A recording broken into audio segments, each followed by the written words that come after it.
So in a few lines, I'd say that I was disappointed with us. I don't think we did very well at all. I think we were deficient in our care, and I'm really sorry about that. I think we haven't really acknowledged that, on this occasion we just didn't get it right. So the CRP goes up, the one we know about, the log one, goes up on the 17th, up to 44. What I'm saying is my opinion. Actually, Paul Maddox agrees with me, but I think in a child that's really still a newborn, because he's only at 36 weeks. 36. That trend for me would set my alarm bells going. I want to see the results. So, if we're I'm talking about missed opportunities here to step in. This would be another one for me. His face and his colour he wasn't a normal colour. It wasn't the fact that he had, when people are dehydrated under their eyes and they look like they got bags. It wasn't that. He was a blue grey colour, and I pointed that out to him. And by the time I'd come back, it's gone 7 o'clock, and he was worth. I agree that he was developing the infection there and then. It was getting worse. Something underneath was getting worse. So I agree, and I'm sorry on behalf of us for really missing it and not getting into it. I mean, I know I wasn't there, so I'm looking at numbers. No, but I am looking at the numbers, and I am looking at the oxygen going up, and I am thinking that isn't good. But for me, the line in the sand for me would be the 16th, where if I look at the X-rays, and I'll go through them with you. The 16th morning was really quite a really bad X-ray.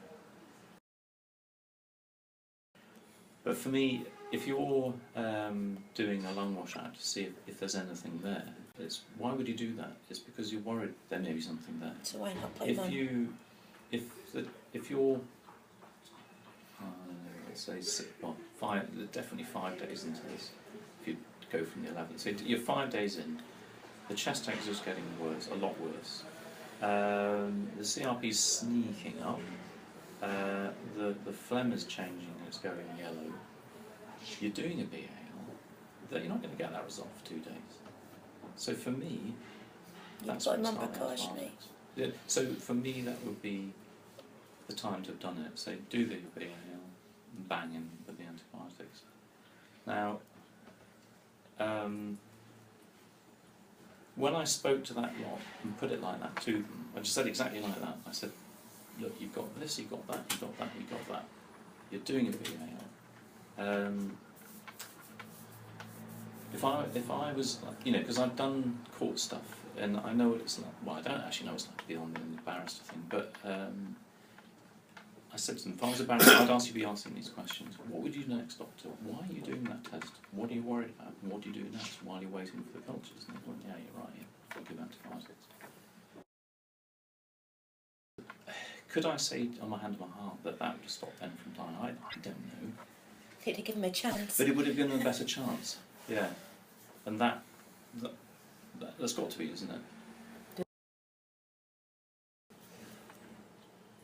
Well, I think they got into a mindset of thinking, we know what's in there, it's a virus, and because he's younger, preterm birth and all that, it's produced a very bad reaction in him. That's clearly what their mindset is. But we won't check for anything else anyway. But yeah, well, there's that. So for me, that's okay. But he's getting sicker, and we're not doing the monitoring that we should be doing. And then there comes to a day, the 15th, 16th, where I would say, look, okay, 15th, the X-ray is worse, than we need to see them. 16th, look, that's it, come on. antibiotics now. Just do the cultures antibiotics because it's all going, you know, it's just not going right, and we're sitting duck for a secondary infection.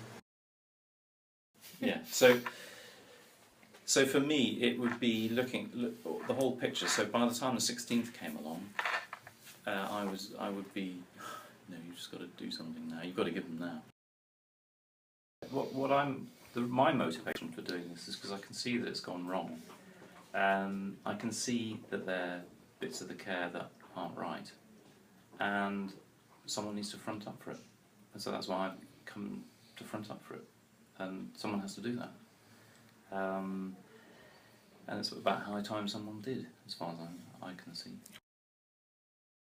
Obviously, if he'd been put on precautionary antibiotics on the first day, for example, would it have been the same one that he was put on the Friday? Yeah.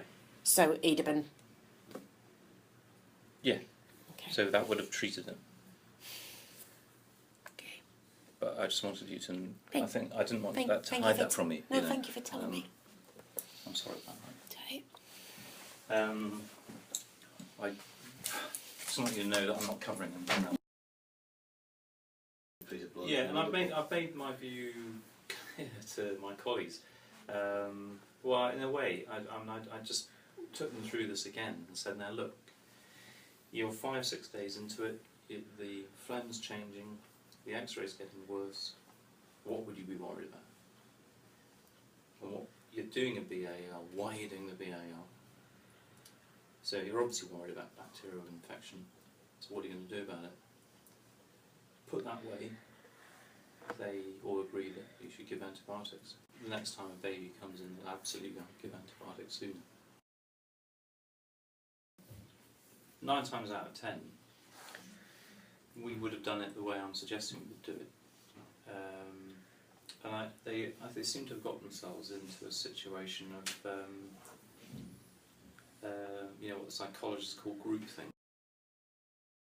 Decision made to go on to high frequency, 1525, as the oscillator was being set up. Desaturated more, subsequent resuscitation. So then he had his cardiac arrest. Yeah.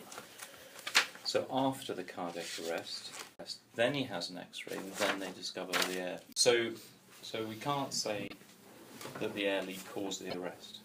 No. Because we only know about the air leak after the arrest.